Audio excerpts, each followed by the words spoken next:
Settling a planet can be done in many ways, some more subtle than others. Founding Father by Isaac Asimov. Read by Karl.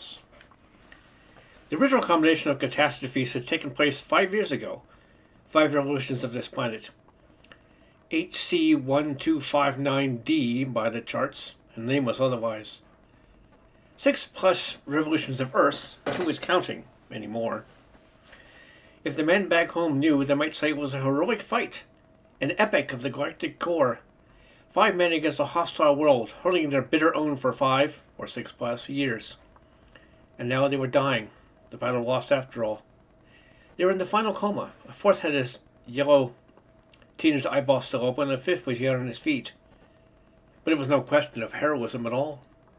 It had been 5 men fighting off boredom and despair, maintaining their metallic bubble of livability only for the most unheroic reason that there was nothing else to do while life remained. If any of them felt stimulated by the battle, he never mentioned it. After the first year, they stopped talking of rescue, and after the second, a moratorium descended on the word Earth. But one word remained always present. If unspoken, it had to be found in their thoughts: ammonia. It had come first while the landing was being scratched out, against all odds, on limping motors and on the battered space can.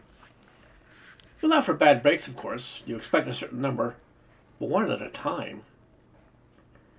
A stellar flare flies out the hypercircuits that can be repaired given time. A meteorite disaligns the feeder valves. They can be straightened given time. A trajectory is miscalculated under tension, and a momentarily unbearable acceleration tears out the jump antenna and dulls the senses of every man on board. But an antenna can be replaced, and senses for recover, given time. The chances are 1 in countless many that all 3 will happen at once. Still less they all happen during a particularly tricky landing, when the one necessary courtesy for the correction of all orders, time, is the one thing that is most lacking. The cruiser John hit that one chance in countless many, and made a final landing, for it would never lift off a planetary surface again. That it had landed essentially intact was itself a near miracle. The 5 were given life for some years at least. Beyond that, only the blundering of another rival could help, but no one expected that. They had had a life share as coincidence, they knew, and all had been bad. That was that. And the key word was ammonia. With the surface spiraling upward and death mercifully quick, facing them at considerably better than even odds, Chow had someone had time to note the absorption spectrograph, which was registering raggedly. Ammonia, he cried out. The others heard, but there was no time to pay attention. It was only the wrenching fight against a quick death for the sake of a slow one. When they landed finally on sandy ground with sparse bluish vegetation, reedy grass, stunted tree-like objects with blue bark and no leaves, no sign of animal life, and with a greenish cloud-streaked sky above, the word came back to haunt them. Ammonia, said Peterson heavily. Chow said, 4%. Impossible, said Peterson. But it wasn't. The books didn't say impossible. What the Galactic Core discovered was that a planet of a certain mass and volume and a certain temperature was an ocean planet, and had 1 of 2 atmospheres, nitrogen oxide or nitrogen carbon dioxide. In the former case, life was advanced. In the latter, it was primitive. No one checked beyond mass, volume, or temperature any longer. One took the atmosphere, one or the other of them, for granted. But the books didn't say it had to be so, just that it was always so. Other atmospheres were thermodynamically possible, but extremely unlikely, so they weren't found in actual practice. Until now. The men of the cruiser John had found one, and were bathed for the rest of their such life as they could eke out by a nitrogen carbon dioxide, ammonia atmosphere. The men converted their ship into an underground bubble of Earth-type surroundings. They could not lift off the surface, nor could they drive a communicating beam through hyperspace, but all else was salvageable. To make up for inefficiencies in the cycling system, they could even tap the planet's own water and air supply, within limits, provided, of course, they subtracted the ammonia. They organized a spawning party since the suits were in excellent condition, and they passed the time. The planet was harmless. No animal life, sparse plant life everywhere. Blue, always blue. Ammoniated chlorophyll, ammoniated protein.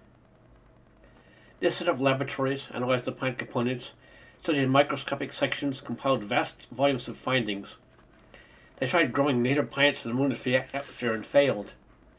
They made themselves into geologists, studied the planet's crust, astronomers, and studied the spectrum of the planet's sun. Barrère would say sometimes, "Eventually the core will reach this planet again and will leave a legacy of knowledge for them. It's a unique planet, after all. There might be another Earth type with ammonia in all the Milky Way." "Great," said Sandropoulos bitterly. "What luck for us." He worked out the thermodynamics of the situation. "It made a stable system," he said. "The ammonia disappears steadily through geochemical oxidation that forms nitrogen. The plants utilize nitrogen and reform ammonia, adapting themselves to the presence of it. If the rate of plant formation of ammonia dropped 2%, a declining spiral would set in. Plant life would wither, reducing ammonia still further, and so on." "You mean if we killed enough plant life," said Vasilov, "we could wipe out the ammonia?" "If we had air sleds and wide-angle blasters and a year of work in, we might. But we haven't, and there's a better way. If we could get our own plants going, the formation of oxygen through photosynthesis would increase the rate of ammonia oxidation. Even a small, localized rise would lower the ammonia in the region, stimulate Earth's plant growth further, inhibit the natural growth, drop the ammonia further, and so on." They became gardeners all through the growing season. This was, after all, routine for the galactic core. Life on Earth-type planets was usually of the water protein type. The variation was infinite. Otherworld food was hardly nourishing and even more rarely palatable. One had to try Earth plants of different sorts. What often happened, not always, but often, that some types of Earth plants would overrun and drown out the native flora.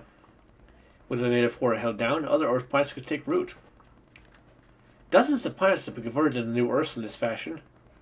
In the process, earthly plants developed hundreds of hardy varieties that flourished under extreme conditions, all the better with which to seed the next planet. The ammonia would kill any Earth plant, but the seeds exposed over the cruiser John were not true Earth plants, but other mutations of these plants. They fought hard, but not well enough. Some varieties grew in a feeble, sickly matter and then died.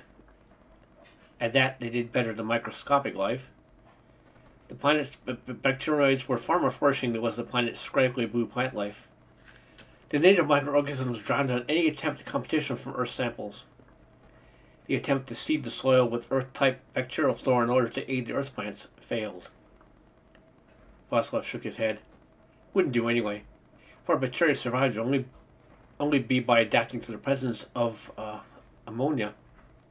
Sandropoulos said, "Bacteria won't help us. We need the plants. They carry the oxygen manufacturing systems." "We could make some ourselves," said Peterson. "We could electrolyze water." "How long will our equipment last? If only we can get our plants going, it will be like electrolyzing water forever, little by little, for year after year, until the plant gave up." Barrère said, "Let's treat the soil then. It's rotten with ammonium salts. We take the salts out and replace the ammonia-free soil." "But what about the atmosphere?" asked Chow. "In ammonia-free soil, they may catch hold despite the atmosphere. They must make it as is." They worked like longshoremen, but with no real end in view. No one really thought it would work, and there was no future for themselves, personally, even if it did work. But working passed the days. The next growing system had ammonia-free soil, but Earth plants still grew only feebly. They even placed domes over several chutes and pumped ammonia-free air within. It helped slightly, but not enough. They adjusted the chemical composition of the soil in every possible fashion. There was no reward.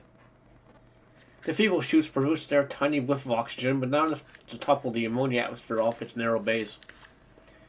"One more push," said Sandropoulos. "One more.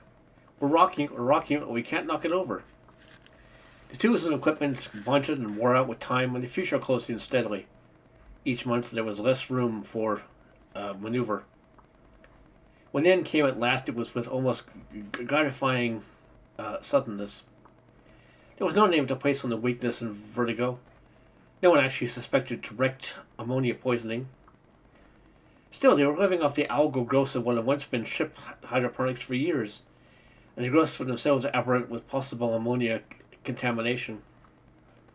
Could have been working some native microorganism which might have learned how to feed off them. Might even have been an earthly one, mutated under the conditions of a strange world. So 3 died at last, and did so, circumstances be praised, painlessly. They were glad to go and leave the useless fight. Chow said in a voiceless whisper, "It's foolish to lose so badly." Peterson, a little defiant to be on his feet, was he immune, whatever it was, turned a grieving face toward his only living companion. "Don't die," he said. "Don't leave me alone." Chow tried to smile. "I have no choice. But you can follow us, old friend. Why fight? The tools are gone. There's no way of winning now if there ever was." Even now, Peterson fought off final despair by concentrating on the fight against the atmosphere. But his mind was weary, his heart worn out. When Chow died the next hour, he was left with 4 corpses to work with. He stared at the bodies, counted over the memories, stretching them back to Earth itself, which he had last seen on a visit near 11 years before. We'd have to bury the bodies. We would break off the bluish branches of the native leafless trees and build crosses of them. We'd hang the space helmet of each man on top and prop the oxygen cylinders below. Empty cylinders to symbolize the lost fight. A foolish sentiment for men who would no longer care, for future eyes that might never see. But he was doing it for himself. Show respect for his friends and respect for himself, too. He was not the kind of man to leave his friends untended in death while he himself could stand. Besides? He sat in wordy thought for some moments. While he was still alive, he would fight with such tools as were left. He would bury his friends. He buried each in a spot of ammonia-free soil they had so laboriously built up. Buried them without shroud and without clothing, leaving them naked on the hostile ground for the slow decomposition that would come with their own microorganisms before those too died with the inevitable invasion of the native bacterioids. Peterson placed each cross with its helmet and oxygen cylinder, propped each with rocks, and turned away, grim and sad-eyed, to return to the buried ship he now inhabited alone. He worked each day, and eventually the symptoms came for him too. He struggled into his spacesuit and came to service for what he knew would be one last time. He fell to his knees on the garden plots. The Earth's plants were green. They had lived longer than ever before. They looked healthy, even vigorous. They had patched the soil, babied the atmosphere, and now Peterson had used the last tool, the only remaining at his disposal, and had given them fertilizer as well. Out of the slowly corrupting flesh of the Earthmen came the nutrients that supplied the final push. Out of the Earth planet's conduction that would beat back the ammonia and push the planet out of the unaccountable niche in which it had stuck. Earthmen never came again. When? 1,000,000 years hence? They will find a nitrogen-oxygen atmosphere on the limited floor, strangely reminiscent of Earth. The crosses would rot and decay. The metal would rust and decompose. The bones might fossilize or remain to give a hint as to what happened. Their own records sealed away might be found. But none of that mattered.